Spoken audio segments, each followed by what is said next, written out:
یہ مجھے ابھی سن تو پوری طرح یاد نہیں ہے، لیکن یہ اس میں اس کا سارا ذکر ہے. کتاب ربوا جو ملک خادم حسین صاحب نے شائع کی تھی، کتاب ربوا، اس میں بھی ذکر ہے ان کا. اور اس میں میرے چچا خود بھی شیخ قدرت اللہ صاحب تھے، وہ بھی ریلوے میں انجینئر تھے. تو جو ابھی جو اس میں جو ریسنٹلی یعنی 20-25 سال پہلے جو کام ہوا تھا روا میں، وہ جو علیحدہ سے اوپر سے جو پل کے اوپر ہے، وہ بھی ان کی زیر نگرانی ہوا تھا.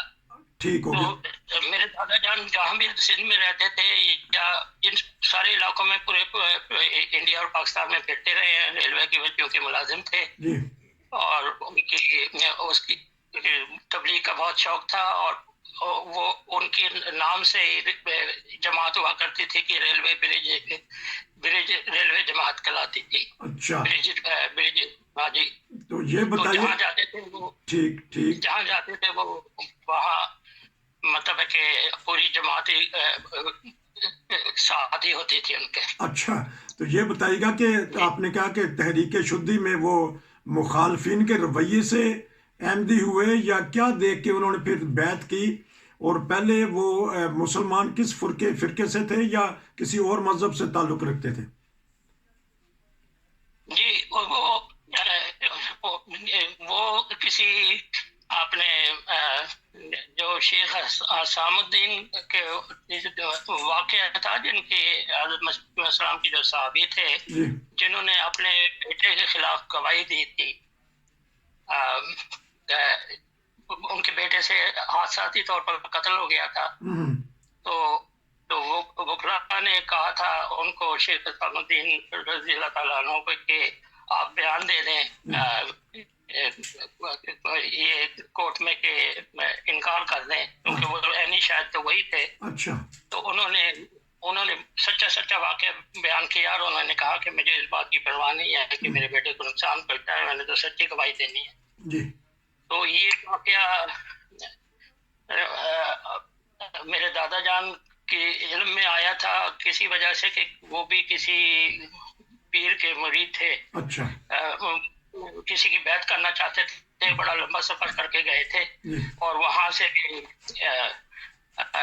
وہ معلوم ہوا کہ وہ پیر نے اپنے بیٹے کو بچانے کے لیے کئی ہزار روپے رشوت دی ہے. تو اس کے پھر وہ وہاں سے وہ بیعت کیے بغیر واپس آ گئے.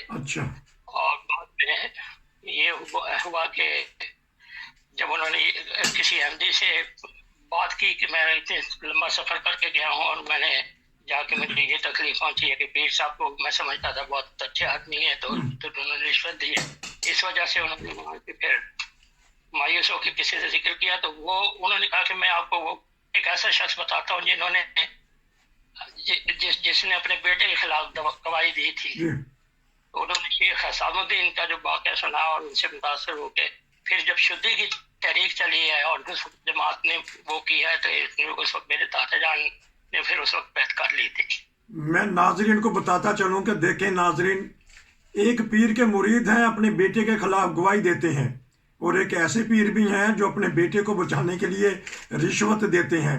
یہ اب فرق نظر آئے گا جماعت احمدیہ میں اور غیروں میں. تو یہ میں تھوڑا سا ناظرین کو بتانا چاہتا تھا کہ چلیں آپ نے یہ ایک تاریخی واقعہ بھی بتا دیا. تاریخی واقعہ تو آپ سے میں ضرور پتہ کرتا رہوں گا. آپ تھوڑا سا اپنا بتائیے گا کہ کتنی تعلیم حاصل کی، کہاں سے کی، اور کیا بچپن کی کوئی شرارتیں، کوئی کھیلیں، کوئی ماں باپ سے پیار، کوئی ماں باپ سے ڈانٹ ڈپٹ یا کوئی چیز بتائیے گا. یہ 2-4 منٹ کا اور پروگرام کرتے ہیں، باقی انشاءاللہ آپ سے سلسلہ جاری رہے گا. بچپن میرا حیدرآباد میں گزرا ہے. میں نے کامرس میں BCom کیا ہوا ہے، اور میں نے کچھ عرصہ تک جو ہے وہ آڈٹ میں بھی وہاں آڈٹ کمپنیوں کے ساتھ کام کیا ہے. پھر اس کے بعد میں یونائٹیڈ بینک میں میری ملازمت ہو گئی تھی، اور اس کے دوران پھر میں نے سندھ کے تمام علاقوں میں پھرتا رہا ہوں. بحیثیت آفیسر اور مینیجر کے حیثیت سے میں سانگڑ میں بھی رہا ہوں، جو میریا روڈ اور بھی رہا ہوں. اس طرح سے مختلف علاقوں میں میری پوسٹنگ ہوتی رہی ہے. اور آخر میں جب آنے سے پہلے کینیڈا آنے سے پہلے میں آڈٹ ڈپارٹمنٹ میں تھا یونائٹیڈ بینک کے. تو اس طرح سے حسن اتفاق سے میری جہاں جب بھی پوسٹنگ ہوتی رہی ہے وہاں ایم جیوں سے میرے بڑے قریبی تعلقات تھے. انہوں نے جو شہادتیں پائی ہیں وہ بھی میرے یعنی میرے ذاتی تعلقات تھے میرے ان کے ساتھ. اس کی وجہ سے میری طبیعت پہ کافی اثر بھی ہوا.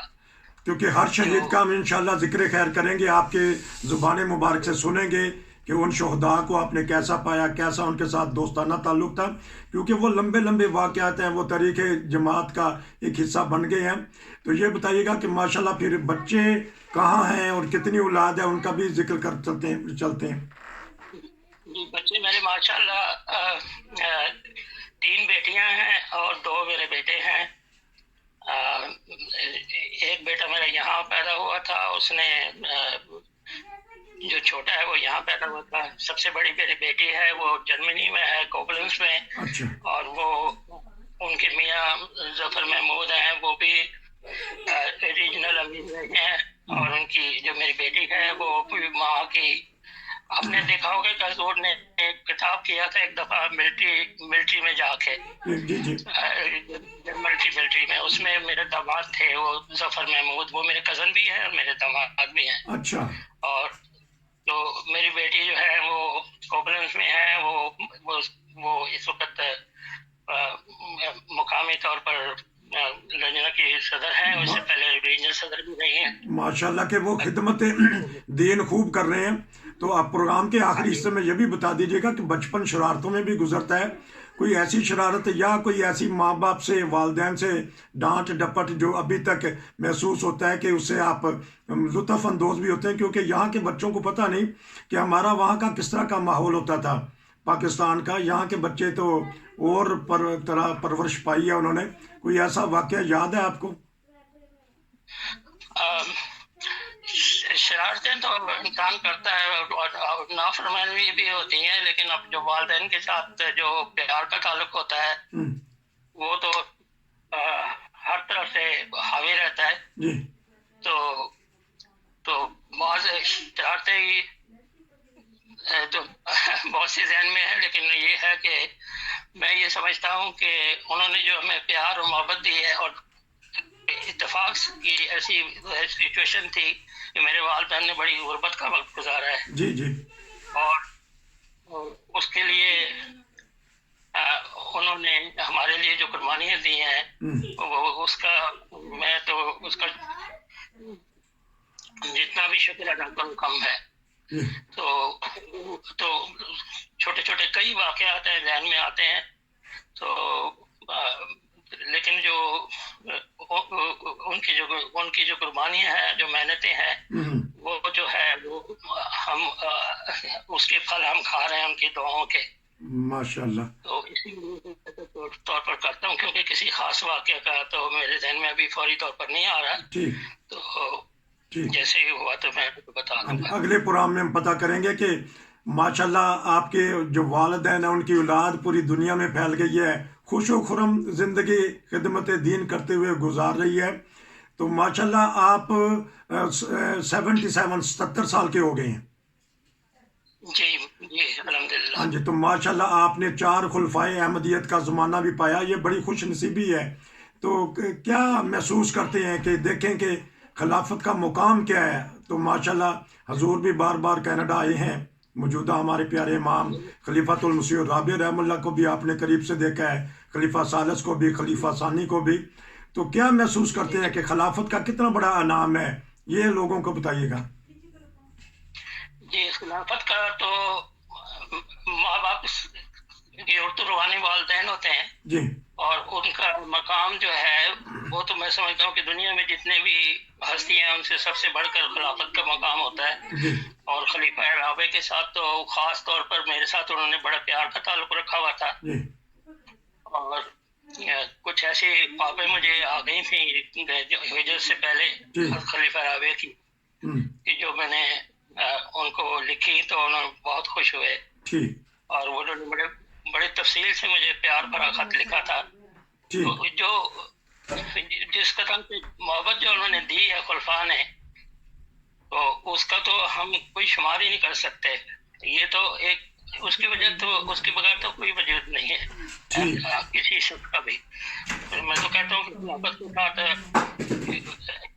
سب سے زیادہ جو ہے انسان کو اگر کسی سے تعلق ہونا چاہیے تو خدا کے خلیفہ کے ساتھ ہونا چاہیے. جی، اسی سے ساری برکتیں وابستہ ہیں.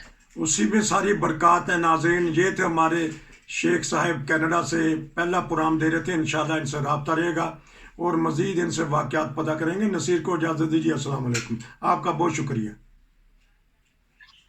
السلام علیکم و رحمۃ اللہ.